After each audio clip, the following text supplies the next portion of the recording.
The Jazz has always been a bit of an underdog in the Super Mini world, with customers being very loyal to Jazzes but not attracting many new customers to a Honda Jazz. But that may now change. Recently, Honda updated the Jazz range, updating the engine to give it a bit more power and also tweaking the styling. On top of that, Honda now have excellent offers across the Jazz range as well, which all adds to this car's appeal. So I thought it would be a great time to cover the vehicle. I'll mostly be talking about the Crosstar model today, which is that SUV styled look, but we do also have the Elegance here, which is the base model Jazz, so I can also show you what you get as standard. If you're new to the channel, my name's Sam. This is the Carcode YouTube channel where I make new car reviews and car content every single week. First of all, a huge thanks to Kendall Honda for making this video possible. All their links are in the description down below if you would like to check them out. Also, Cox Motor Group is celebrating 25 years in the business, so they've got an excellent offer on as well. If you have missed out on that though, they'll still be happy to help out with you and get you the best deal they can on a Jazz. The standard Elegance models such as this one here starts at £27,395. Here's some of the key features you get at that price.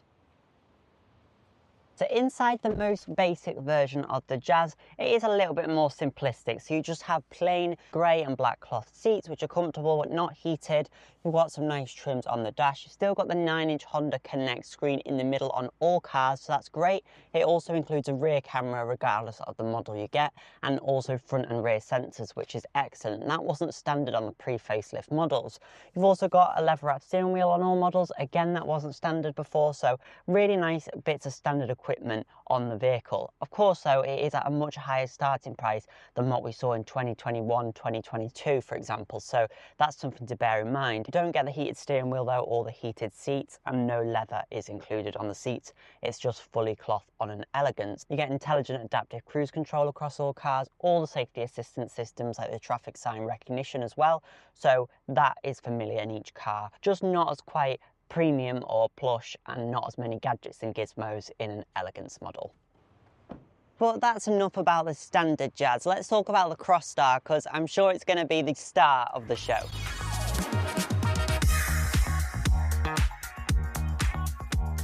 In terms of the exterior, the Jazz has got a revised look. That's thanks to these headlights with darkened internals, just for that sportier effect.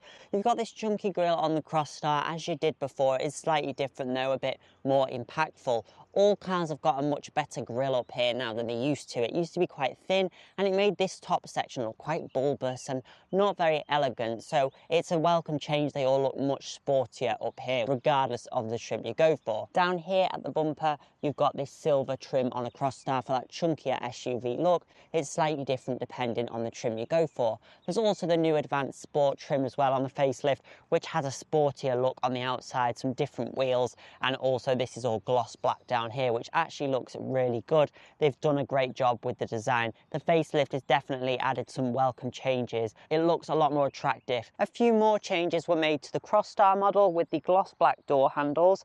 I'm not a massive fan of these. I prefer them in body colour as on the previous model. You've also got the gloss black mirror caps, which used to be the chrome, which was quite nice. The wheels though have changed. I'll move on to the wheels now. They used to be a matte style on the Crosstar. Now they've gone to this dark tinted gloss, which I think looks much more modern and nice and stylish. Wheels on the Jazz range from 15 to 16 inches. It starts with these 15-inch plastic and alloy wheels on the Elegance model. I'm not a massive fan of the plastic insert trims. They don't look incredible, but they're not too bad. Going up to Advanced, you get 16-inch alloy wheels with the plastic inserts. They do look better, but again, they've still got that plasticky look to them. You can also opt for optional wheels, however, they're not really worth going for. They're quite expensive. Go for the Crosstar, such as this one, which get these 16-inch alloy wheels in the same design as previously, but they're now in a tinted gloss black glaze. I got them done on my wheels and they look incredible. I really love this smoky effect they've got while still being two-tone. It looks really great and nice to see that they are gloss rather than matte. The matte ones on the previous model showed dirt very quickly, whereas these do hide it a little bit better and still look good, even like now when they're a little bit mucky.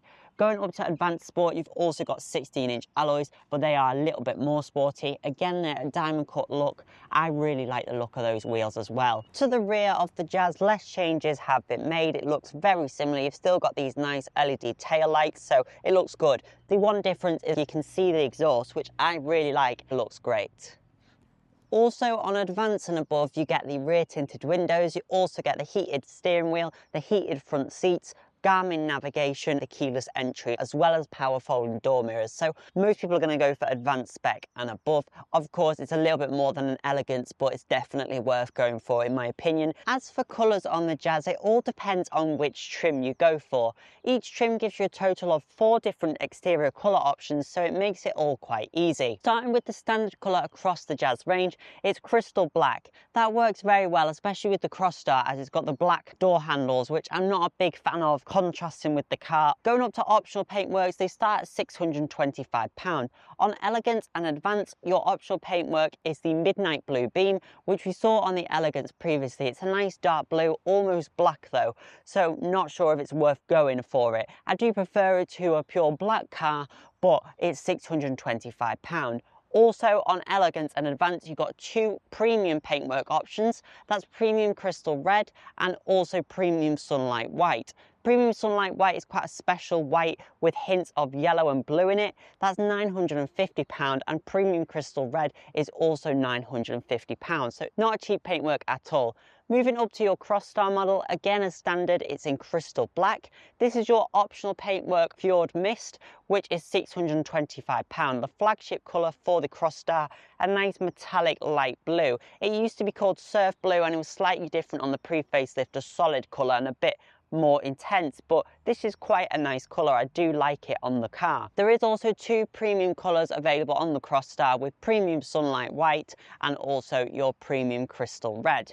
Going up to the sport model, you have slightly different colours. So it's standard in black. That looks incredible in black with the gloss black front on there, and then just the sportier end, it does pull it off very well in black. The next colour on that one at £625 is platinum white. It's more just of a normal white, but it is metallic. You also have urban grey on that car, so that's exclusive to the Advanced Sport. I think I prefer black though, but it does look really nice and quite modern. And last but not least, the premium colour option on the Advanced Sport is the premium crystal red for that even sportier look. That's proven quite popular. I've seen quite a few of those out and about. It does look sporty. Also, I really love the interior in the Advanced Sport with the yellow and the bits of Alcantara. However, unfortunately, they don't carry those materials over to the rear of the vehicle.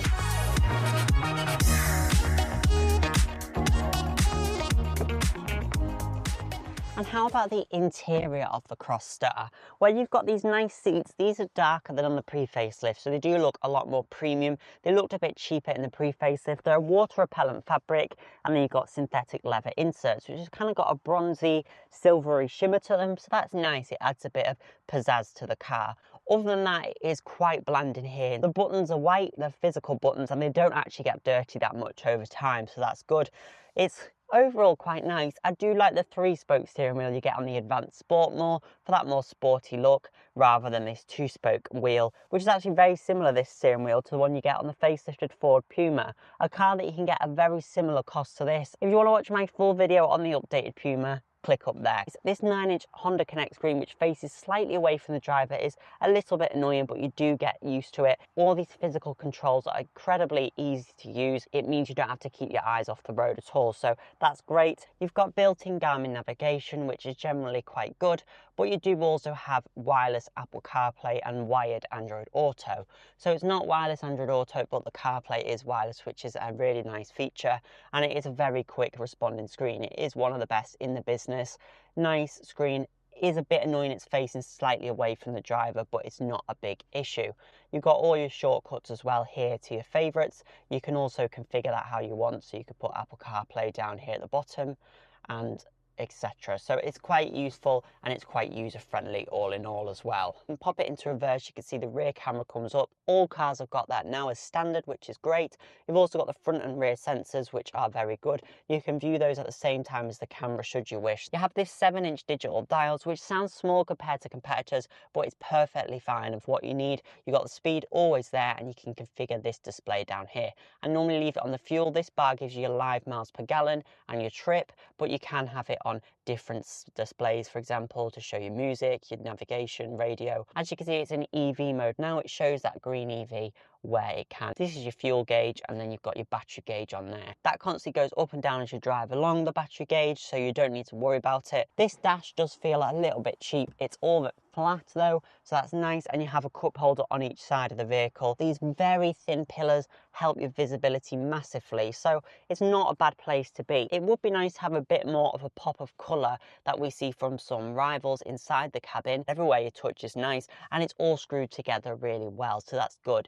It does definitely feel a cut above the Yaris 100% in terms of the buttons and all of that switchgear feels much more modern. Even the door handles are a nice modern one rather than a cheap plasticky one. So these seats are nice and supportive as well, giving you a little bit of bolster support and also plenty of lumbar support. It's not adjustable on any model, but it's plenty enough there. They are very comfortable ergonomic seats. The bases are a little flat, so for longer journeys, a little less comfortable. You've got your heated steering wheel as well on advanced grades and above.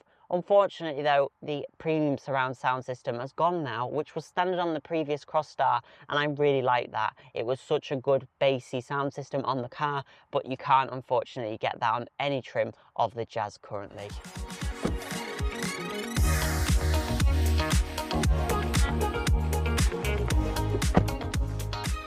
I'll talk a little bit about the hybrid powertrain and what the sort of driving dynamics are like. So I've left it in B mode, which is your regenerative braking mode, which is quite nice. It's smooth. It means you can drive a lot of the time just with the one pedal. In the advanced sport grade, you do get flappy paddles to change the regen braking. So that's quite interesting to note. And I do think that's quite a nice thing to have that control, but if you leave it in B mode, it's pretty good anyway. It's nice that you've got that dedicated mode rather than having drive and then having to go through settings to change it each time, like on an MG. So it's just quite easy. You can just chuck it in B and off you go. And it's a bit more efficient in that mode as well. The engine just kicks in where it needs to, basically, on the vehicle. It doesn't have a traditional gearbox or even traditional CVT. It is listed as a CVT because in a way it is variable, if you like. It doesn't have a set range of gears. It just means that the motor and the engine blend together to give you that power. A misunderstanding with the vehicle is that people might say the motors always drive the car. That's not the case. With a Honda hybrid system, sometimes the engine is directly driving the wheels and sometimes it's the electric motors. Most of the time it's a combination of the two. So let's take a look under the bonnet and see what powers the Jazz Hybrid.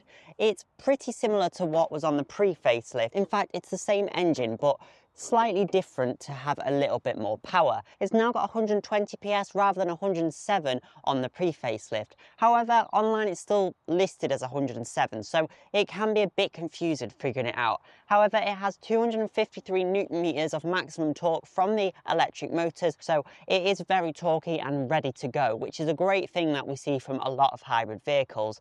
It's a 4-cylinder engine as well, so that means once it does even out at them higher speeds, it is quite smooth and can be quite relaxed, especially around that 60 miles an hour mark. When you get higher, it can be louder. It does also have a dedicated B mode, so you can drive it in the regenerative braking mode, and that means you're going to use your brakes a lot less and also save on fuel. It's a normal Atkinson cycle and it's naturally aspirated, so it's not turbocharged. These are proven to be very reliable for Honda. The Jazz Hybrid came out in 2020 and there's many out there with many miles on. It's not quite as sprinty as the MG3 Hybrid Plus, but it definitely feels like a more premium package overall. That does mean that you're going to spend more money though. And you can see it just goes into EV mode most of the time at them slower speeds, which is nice. Obviously, going faster, you don't benefit from the hybrid powertrain as much. The Jazz can only be had in a hybrid. but you might be better saving your money and going for a non-hybrid car like a Polo. Especially if you're doing them faster journeys, you can get excellent miles per gallon, especially around town. There's been customers that have driven around town over several thousand miles and have averaged 74 miles per gallon, which is incredible. Of course, most people aren't going to get that, especially if you're doing a lot of motorway driving. Better for doing town driving or a mixture of the two. It will work well for you. A hybrid is a little bit different to a normal car to drive, and I did review the Crosstar in 2022, the pre-facelift, and I didn't really gel with it. Having worked at the Honda dealership for a couple of years now, I get it more so. You start to learn kind of how the hybrid drives and how to drive it most effectively. You still do have times where the engine cuts in and it feels like it's for no rhyme or reason really, but it just does it by itself when it thinks the battery needs a bit more charging or it just needs the power from the engine. So it's very clever how it works and it's seamless. You can actually look on the monitor what the car's doing, whether it's giving you the power from the internal combustion engine or the electric motors, or if the battery's charging, or if the engine's charging the battery.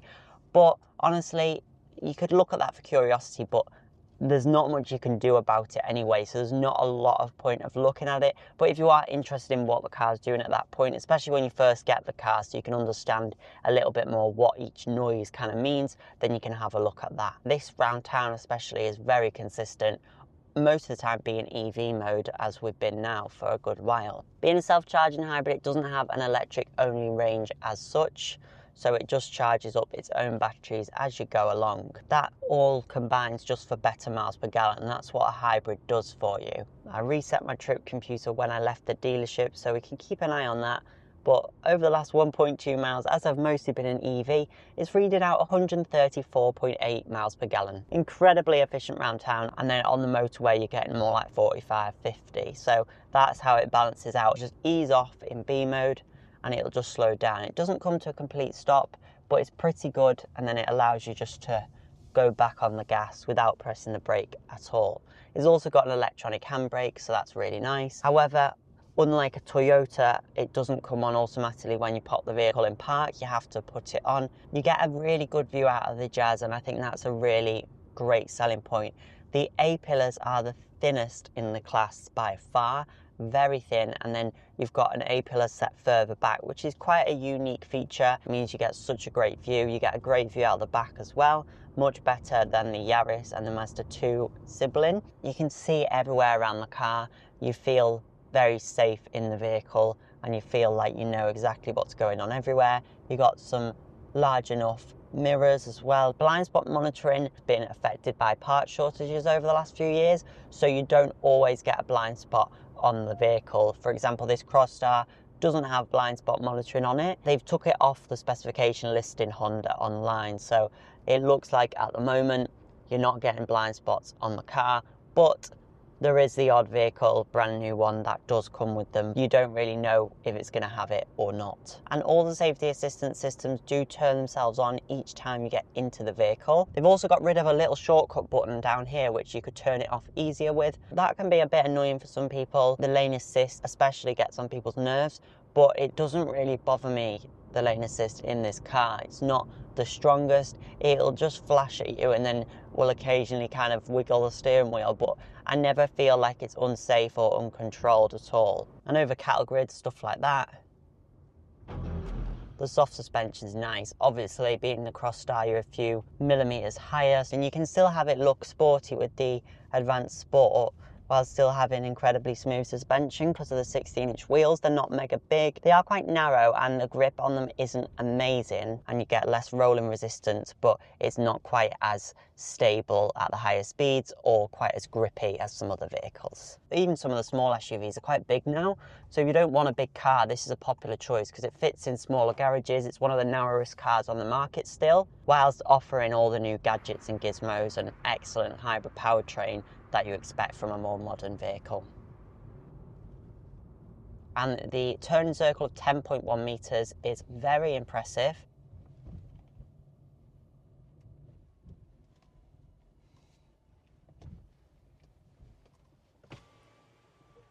just over 10-meter turn circle, easy, it turns on a penny, it's so good.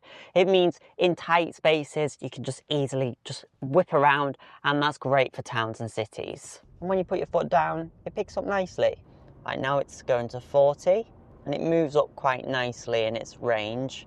And then now natural speed limit. There is loads of stuff in front of me though, so can't go mega fast. But progressing speed like this is how the car likes to be driven. It doesn't feel slow though, it's pretty nippy. But if we put our foot down, you hear it does rev a little bit, but then it does smoothen out quite soon after. If you just do it progressively, it's quite a smooth drive. If you do slam your foot on the accelerator, you will hear the engine rev up, and it can be quite loud at times. A little bit nippier than the pre-facelift, so that does help a bit, but in general, they're very similar to drive. The first time I drove a hybrid Jazz, I was amazed by the lack of rev counter. I thought, whoa. Now there's many hybrids without a rev counter, but I was so used to having it, I thought this is bizarre. But you can hear it anyway from its unique tone kicking down or not. You know if it's revving higher. Because you don't have gears as such as well, that's actually quite a good benefit of the vehicle. Just means you don't have really noticeable changes. It's quite linear, but that can also mean obviously you get the revs could go quite high. Oh yes please, thank you. Sure. I actually forgot the National Trust card and I thought, oh God. And then she literally just said, do you want a parking ticket? Yes, please. Wow. You've got a lot of practicality, but you still find it nice and easy to nip through town, which you can't say for all SUVs out there.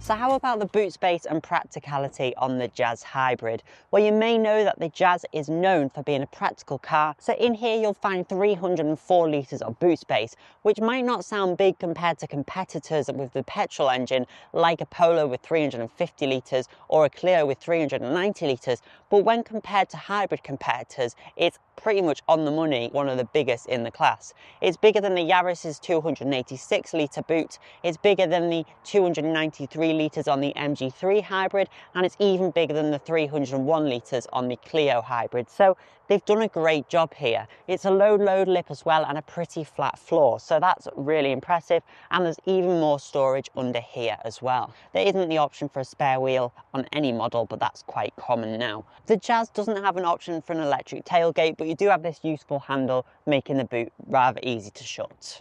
If you've seen a Jazz before, you may have seen the very clever magic seat system that the brand implemented. So you can see the seats do fold up in the cinema style. That's very clever. It means you've got space from floor to ceiling for tall items such as plants. It can be quite good as well for mobility aids, a bike across this way with the front wheel off. It's really versatile. It means for a small car you get a lot of practicality. It also means that the seats fold completely flat as well, and you can also walk through the car like so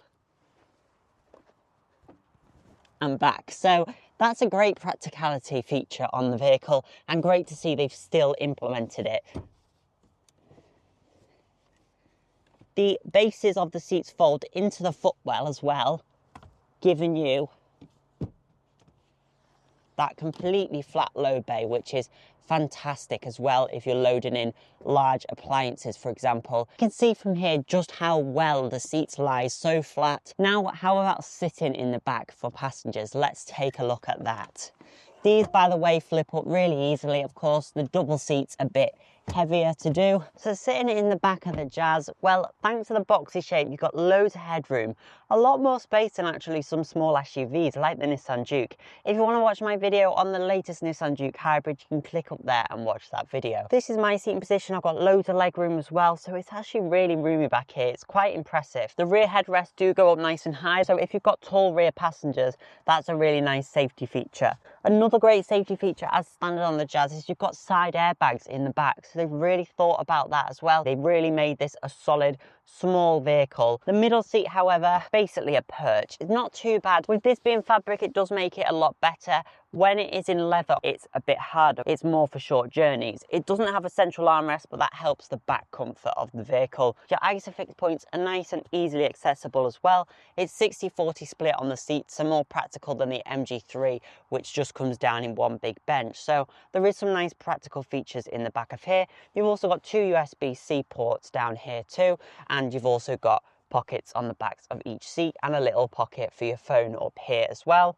The plastics are a little bit cheapy feeling in the back. You don't have any fabric or anything to spruce it up in here, but it's not too bad. You also don't have a rear light like on the MG either. So a few things that they've saved money on, but in the back it is quite comfortable. It's one of the most spacious in the hybrid segment. You've got a lot more space back here than you do in the Yaris and also the MG3. If you want a small hybrid hatch that will work as a family car, the Jazz should definitely be near the top of your list. So then, the Jazz Crosstar is a car that tries to please everyone and tick every box, but at what cost?